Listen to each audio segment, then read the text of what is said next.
She walked into the hospital at 2 a.m. with rain in her hair and terror on her face, and I still did not go with her. "Please," Marla said, voice small. "We need to talk now."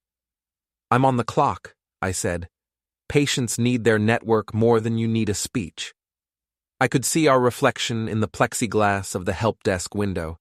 Two people who used to share a bed and now shared nothing but a last name. "You can't leave me out here like this," she said. "You already did," I said. 2 weeks ago. Remember the speech about how you decide when we spend time together and how I should stop bothering you? You were very clear. Her mouth opened, then shut. For a moment, the rain looked like TV static behind her, the automatic doors huffing open and closed as ambulances hissed past. "Come outside," she said. "Please." "No," I said, and the security guard looked up from his crossword like I had just thrown a glass. "If you have something to tell me, you can schedule it. You like schedules." She stepped back. "You don't know what you've started," she said. "I know exactly what I started," I said. Silence. That is where the story ends, almost. To understand how we got there, you have to walk back with me to the kitchen and the whiteboard, where the rules changed. Before we continue, hit the hype button, subscribe, and like the video to help the channel grow. Tell us which city you are from in the comments. We'd love to get to know our audience better. 2 weeks earlier, Saturday morning, cereal going soggy while she uncapped a marker like a judge uncapping a pen. The board already had classes and deliveries on it. She added a new line in blue. "From now on, I decide when we spend time together. Stop bothering me." She never writes periods. She thinks they look mean. The line sat there bright and round like a bubble you could not pop. "Do you hear yourself?" I said. She smiled the way people smile before they press an elevator button. "It's for both of us, Evan. Boundaries. You get very insistent." "Insistent," I said. "Like gravity." "If I text you when I am free, great," she said. "If I do not, that is my right. Do not hover. Do not ask. Do not whine. My schedule is full and the studio needs a leader." "Yes, ma'am," I said. "I will run my needs through your calendar app." "Don't be cruel," she said, already rinsing out her smoothie cup. Green swirled down the drain. "This is how adults do it." "Cool," I said. I looked at the toaster and said, "Sorry if I ever bothered you, because if you do not laugh, you cry." At 11 that night, our neighbor, Mrs. Karp, texted from her balcony throne. She writes like a police report. Tall man with gym shoulders entered the building at 10:57. He jogs like a wolf. Thought you'd want to know since you travel nights. I did not answer. I turned my phone face down and listened to the elevator cables thrumming in the shaft like a low cello. I set a rule. I would not fight. I would not snoop. I would not break anything that did not belong to me. I would go silent and measure. People think evidence is a smoking gun. In real life, it is timestamps and boring lines in boring places. Phone bills, for example. Not contents, not spicy texts, just durations. Who calls for 11 minutes at midnight on Tuesday? Who calls back for 3 minutes at 12:17? I circled numbers on paper like a guy doing taxes. No hacking. This was our joint account. The numbers were mine too. On the shared tablet, the lock screen flashed an email subject preview. Salt and Cedar Day Spa, couples room confirmation. The subject line was doing cartwheels while the tablet slept on the coffee table. I did not open it. I did not know the room or the time. But there it was, waving hello. At the gym downtown, the check-in board is a little vanity thing near the glass. You can see it from the sidewalk if you angle your head. I angled my head. Tyler C. 8:52 p.m. popped up often. I bought a water from the juice bar across the street so I would look like a person and not a camera on legs. Tyler. I did not know his last name then. I knew the Tacoma with the firefighter sticker, the gray one with the bed cover and the paint chip near the tailgate. It began to appear in Visitor in our garage like it had paid rent. Orson the super left warnings on wipers.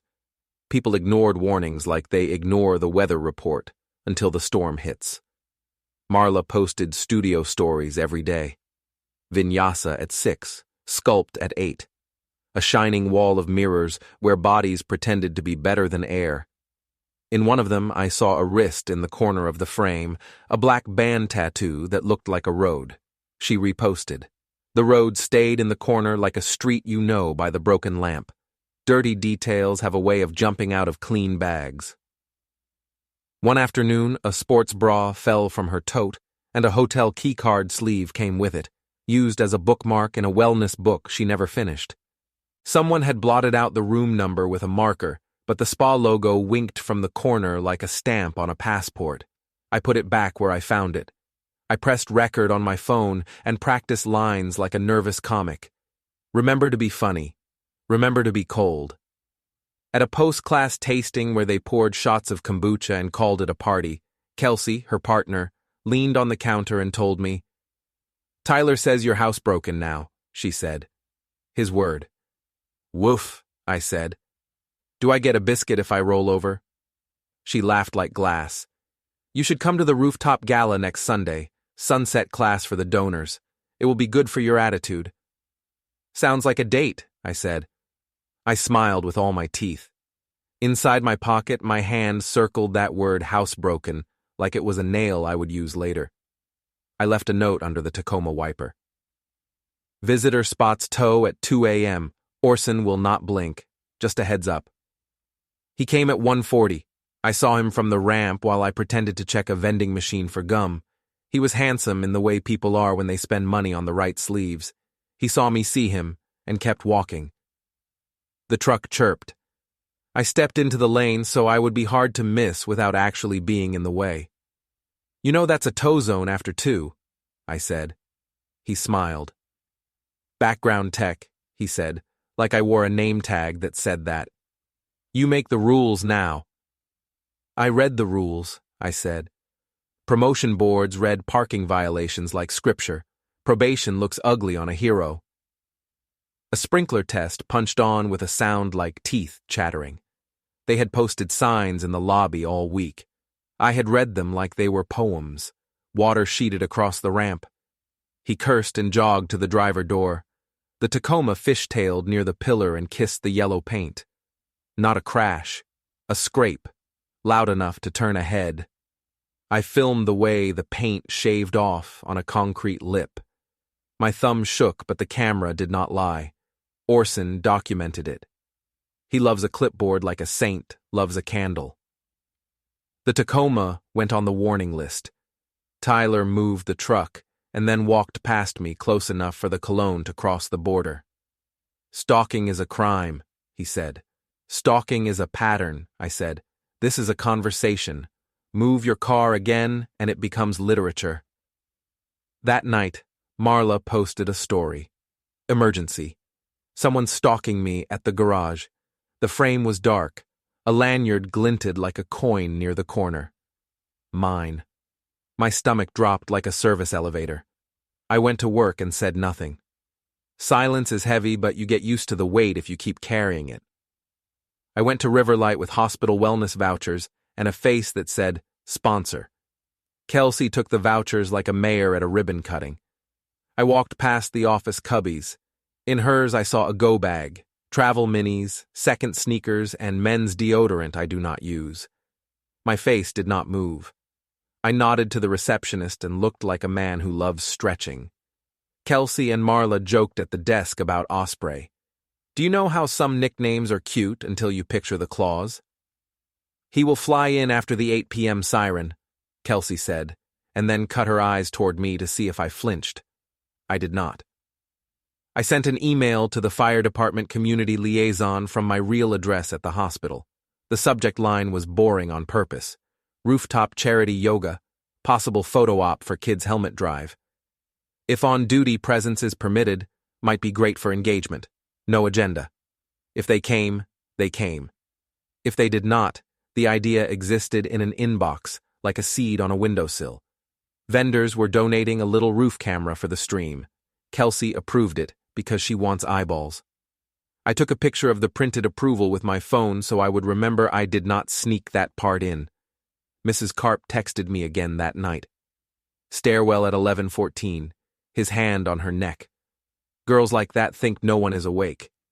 I left a $5 bouquet by the stairwell door with a card. For your next climb. Background tech. Childish, sure. But if they were going to make me a dog, I would at least learn a few tricks. He uses a private fitness center that sells day passes if you smile. I smiled and bought one. I stretched like I meant it until I heard the stutter scream of a panel somewhere and the recorded voice that says, "Please evacuate the building," in a tone that always sounds bored. It was a real malfunction. They posted the outage on their socials while we were all funneled toward a stairwell that smelled like bleach. In the shuffle, I saw him, and I saw her hat, and I saw the way they moved apart like magnets pushed wrong. He took the service corridor that leads to loading. I followed through a door that took too long to close. He spun around, and I gave him an open hand across the cheek the way you swat a fly off a plate. "That is for calling me housebroken," I said. For a second, the shock ate the anger. Then he lunged, and I stepped back, palms up. Security arrived before we could show our worst sides. We all pretended someone tripped. Names were not exchanged. The camera above the exit blinked its red light. I looked up at it on purpose. Do not hide. It makes people nervous when you hide. Outside, under the overhang, I heard him hiss at Marla, low and fast. "You promised the silence would give you leverage. We need your condo, the board. We are not waiting forever." Ah, so that speech in the kitchen was not about mental health. It was about staging. You set a table and hope the judge likes your napkins. Abandonment optics. If I looked like a sulking ghost, she could say I left first. Then the board would nod, and the unit I have paid for would stop being mine in every way but legal. Tyler could move in his push-up bars and call himself a homeowner before the ink dried. At home, I found a half-printed separation draft on our printer that jams every third page. It said emotional withdrawal and chronic unavailability and a therapist's name I have never heard. I smirked and filed it under C for cute. The rule holds, I told myself. Be funny. Be cold. Heroes care about rules when the rules write the next check. I sent a fact-only note to Fire Department HR. Not an accusation. A list. Dates and times when a gray Tacoma received written parking warnings in a residential garage. Public posts showing sponsored drinks near the studio after hours where alcohol is common. My name, my title, my number. Please treat this as a community courtesy. No opinion offered. I sent the roof stream test link to the local moms group page with a line about sunset vibes. They love a vibe. They love a free link more. Friday night, the mist rolled in like a rumor. I saw the Tacoma cut toward the condo, and I kicked an e-bike to life. The bridge climbs like a sigh. My legs do not love cardio. I did it anyway. He hit a red, and I slapped his side mirror with my palm. It popped like a knuckle. He jumped out. He shoved my shoulder. I did not shove back. I leaned close instead, close enough to see the rain in his eyelashes. Blink wrong at the gala, I said, and I pull the ripcord.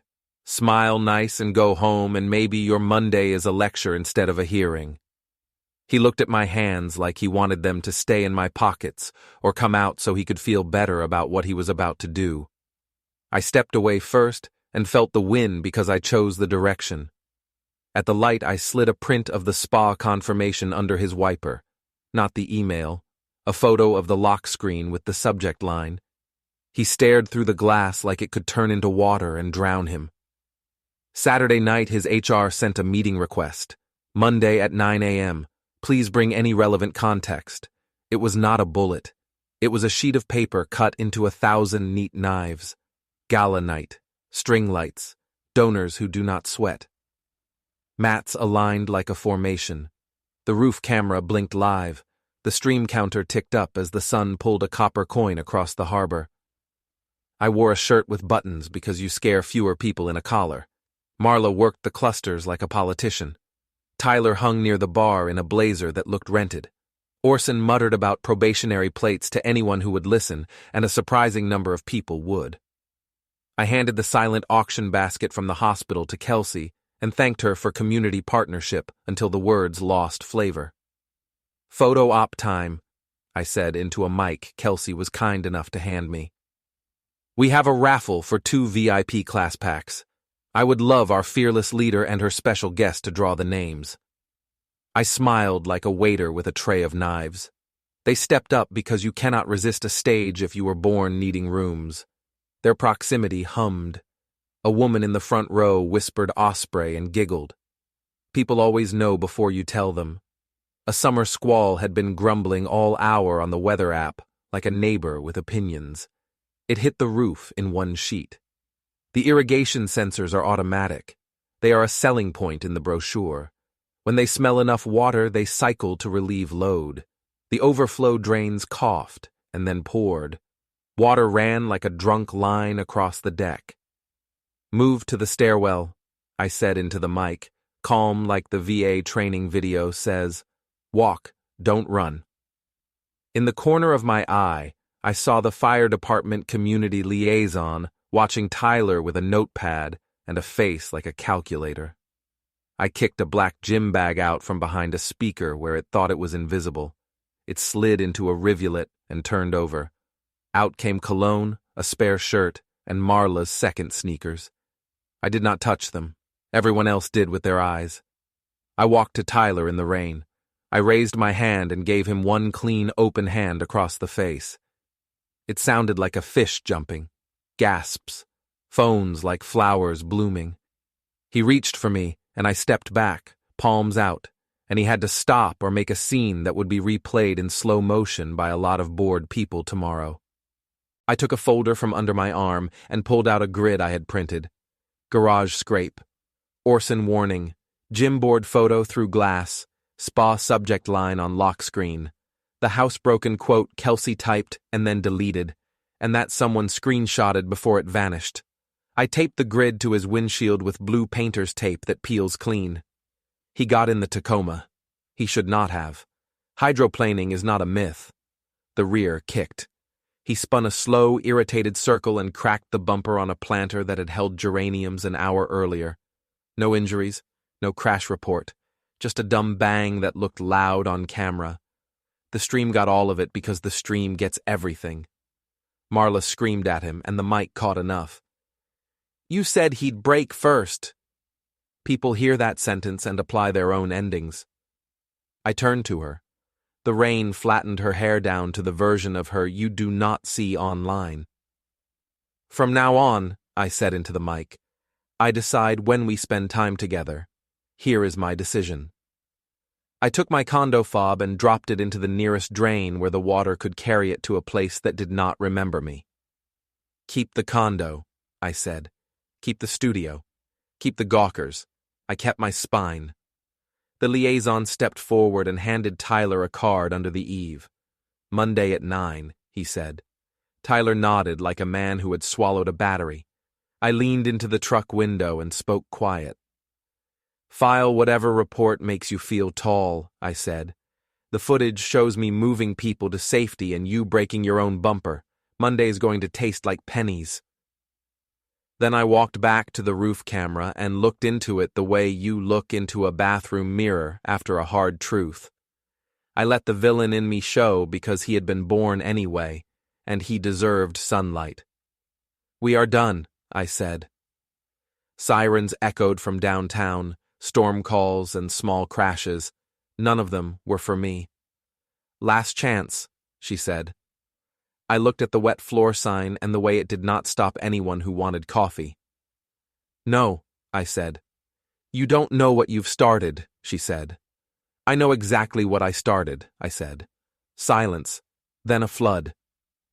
I turned back to my screen because a nurse needed a password reset, and because I am good at my job, and because that part of me did not have to die for the rest of me to live. Marla stood there long enough for the doors to breathe at her twice. Then she left. The smell of rain stayed like a word you forgot to say out loud. I clocked out at 6 and rode the bus home because the streets were rubber and because men who have just set fires should not drive. The condo lobby was quiet. Orson's clipboard rested like a sword in a stone. A new warning hung under it. Vehicles found in visitor at 1 a.m. will be towed without notice. He smiled at me. I nodded back. In the elevator mirror, I studied the man who had been housebroken and found the leash in his own hand. He did not look happy. He did not look noble. He looked awake. When I reached our floor, I paused because I heard voices. Kelsey talking fast and bright.